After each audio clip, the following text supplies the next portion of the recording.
dans la vallée d'Ossau, et plus précisément au-dessus de Eau-Chaude. Eau Chaude, là où il y a la caverne où on sert une très bonne bière belge, hein, je te le conseille. Voilà, si nous sommes là, c'est parce qu'il y a 2 ans, j'ai tenté de faire le lac d'Isabée, hein, de rejoindre le lac d'Isabée. Et je l'avais jamais trouvé, je sais pas, j'avais pas pris le bon chemin. Donc le chemin que j'avais pris, c'était celui-là. Voilà, on voit le panneau là qui nous indique lac d'Isabée. Moi je l'avais pris, hein, j'avais monté dans la forêt, enfin que tout bien, comme il disait, tout bien. Puis bon, bah finalement, j'ai jamais trouvé le lac d'Isabée parce que je m'étais planté de vallée. Voilà, donc ça va bien les conneries. Donc tant pis pour le chemin officiel, on va prendre un autre chemin, plus sûr, regardez sur internet et tout, c'est plus sûr, qui sera par la route forestière. On va suivre cette route forestière et cette fois-ci on va enjamber ce pont qui est le pont des Gorges du Bité, où on ne fait pas de rafting mais on fait du canyoning. Enfin, pas aujourd'hui apparemment. Voilà, très beau canyoning.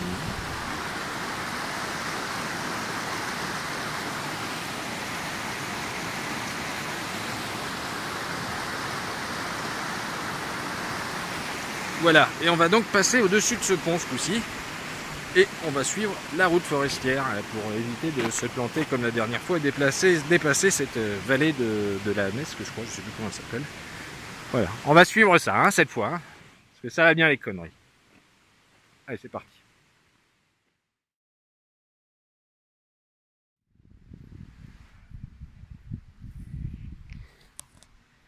Je suis content parce qu'il y a une borne qui indique par où il faut aller pour rejoindre le lac d'Isabée. Donc c'est par là apparemment. Autre chose, je suis très content parce que j'ai vu le gros tuyau. J'ai retrouvé le gros tuyau, il est là le gros tuyau. Il se promène dans la forêt, là il fait son petit travail de chemin, hein, fait sa petite randonnée à lui aussi. Voilà, donc là comme on peut le voir, pour le lac d'Isabée, c'est par là. C'est par là. Et là c'est vrai que ça n'a plus rien à voir par rapport à il y a 2 ans quand j'avais fait cette randonnée où je n'avais absolument pas atterri ici. Et ici, il faut le savoir, c'est la fin de la route forestière. Quand tu suis que la route forestière, t'es pas emmerdé. Comme ça, tu vois, t'es pas emmerdé. Et voilà, tu arrives à un petit barrage, le tuyau, toujours là, là-bas, voilà. Donc attention, il ne faut pas te baigner, hein. Enfin, tu fais gaffe. Tu te démerdes. Voilà, faut pas. Voilà. Et donc là, on va arriver dans un endroit complètement bucolique à souhait. Il y a du caca de brebis, parce qu'il y a une cabane de berger un petit peu plus haut. On suit le balisage jaune qui est là. Et là, regarde, toute beauté, le gros tuyau, et ben il part d'ici avec un barrage. Et le sentier qui commence à grimper vers le lac d'Isabée avec, rappelons-le mesdames, messieurs, non pas 500 mètres de dénivelé, non pas 700 mètres de dénivelé, mais bel et bien, il faut bien le dire, plus de 1000 mètres de dénivelé. Donc on y va, c'est parti. Allez. Ah, c'est fort.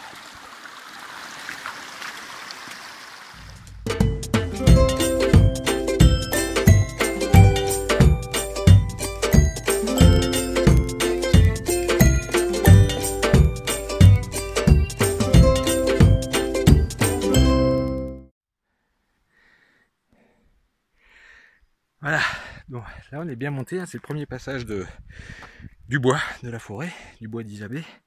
C'est pas le plus dur. Je suis toujours sur la bonne route apparemment, puisque comme on peut le voir, il y a des cairns. Quelqu'un a laissé un magnifique cairn. Bon, le petit souci, c'est comme tu peux le voir, il a un peu pris la mousse. Donc ça veut dire qu'il y a des gens qui sont pas passés depuis un petit bout de temps. J'espère que je suis encore sur la bonne route. Apparemment pour l'instant ça va quoi, mais c'est m'inquiète un peu ce cairn avec de la mousse. Hein. On va me rajouter un caillou dessus, rajouter un bout de bois. Voilà. Allez, on continue. Là, ça se calme.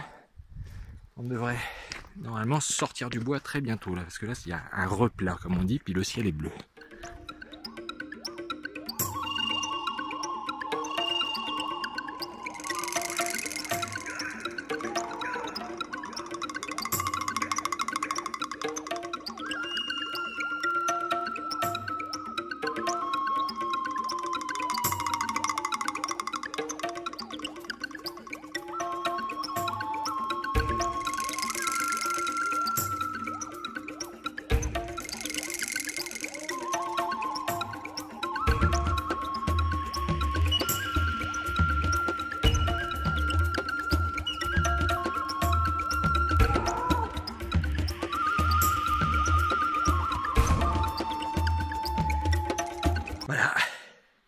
On est sorti du bois. Hein. Nous sommes donc dans la petite carrière, comme annoncé, avec plein de framboisiers. Il y a aussi des myrtillers. Hein. C'est une arnaque. Hein. On dit ouais, framboisiers, mais aussi des myrtilles. J'ai eu un peu peur tout à l'heure de m'être planté d'ailleurs à la sortie du bois parce qu'il n'y avait que des mûriers. J'ai dit merde, putain, des mûriers, je suis pas sur le bon chemin, mais si, hein, c'est bon, c'est parfait. Tout se regroupe. On voit ici la cascade d'Isabée qui est juste là, et ça c'est la vraie cascade d'Isabée, hein. C'est pas l'autre cascade là, que j'avais vu l'autre jour là, avec Michel Polnareff là, non, c'est vraiment la cascade du lac d'Isabée. Le lac d'Isabée, lui, se trouve tout à fait là-haut, là-haut, là-haut, là, là c'est le ciel, là-haut, là, ici. Donc c'est la dernière ligne droite, avec un bon pourcentage de 400 mètres, je crois, de dénivelé, en plein soleil, au milieu de la caillasse. Voilà. Allez, c'est parti mon kiki.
Et voilà, après plus de 2h30 de marche, 3h même je crois, ouais non 2h30 partie à midi, je suis arrivé au lac d'Isabée, qui est donc l'un des plus beaux lacs des Pyrénées comme tu peux le voir. Bon là on voit bien le réchauffement climatique une fois de plus, hein, il a beaucoup perdu d'eau. Voilà, je sais pas si ça vaut vraiment le coup finalement. Non je déconne, le lac d'Isabée il est là-bas. Allez. Alors là c'est magnifique, là c'est très très beau, allez, le lac d'Isabée, enfin, et je peux te dire que les 1000 mètres de dénivelé ils y sont, hein. Même que tu as peut-être 1002 mètres de dénivelé, voilà le lac d'Isabée, pas grand monde, hein.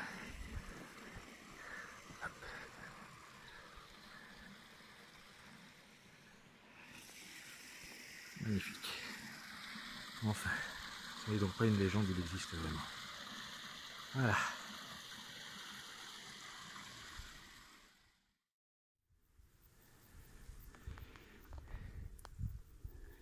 Oui, je sais pas, j'avais envie de commencer cette vidéo sur ce beau rocher là, comme ça, là, voilà. Bon, donc j'ai changé de coin là par rapport au lac d'Isabée, là, comme tu as pu voir tout à l'heure, là, à l'arrivée du sentier, il y avait un petit peu de monde, hein. Bon, c'est pas le métro à Paris non plus, mais il y avait un petit peu de monde. Donc, je suis allé plus sur le versant nord, qui est beaucoup plus intéressant, et là, il y a personne. Il y a personne, mais il y a un très très beau petit bivouac tout en pierre, comme tu peux le voir, avec une magnifique vue sur le lac, et sa falaise qui fait plus de 120 mètres de haut, hein. Et ça, c'est un peu unique pour un lac des Pyrénées, il faut le savoir. Donc, pourquoi est-ce qu'il n'y a personne à cet endroit? Bah, tout simplement parce que sur cette petite table là, toute sympa, et sur ces tabourets qui sont juste à côté, on peut le voir, il n'y a aucun coussin pour s'asseoir. Donc les gens, hein, après 3h30 de marche avec plus de 1000 mètres de dénivelé, ils ont quand même envie de poser un cul sur un coussin, et puis pas sur de la pierre comme ça taillée, hein. Voilà, ça c'est bien, ça nous laisse des beaux endroits comme ça, solitaires. Parce que les gens, au bout d'un moment, ça va bien aussi. Bien être seul.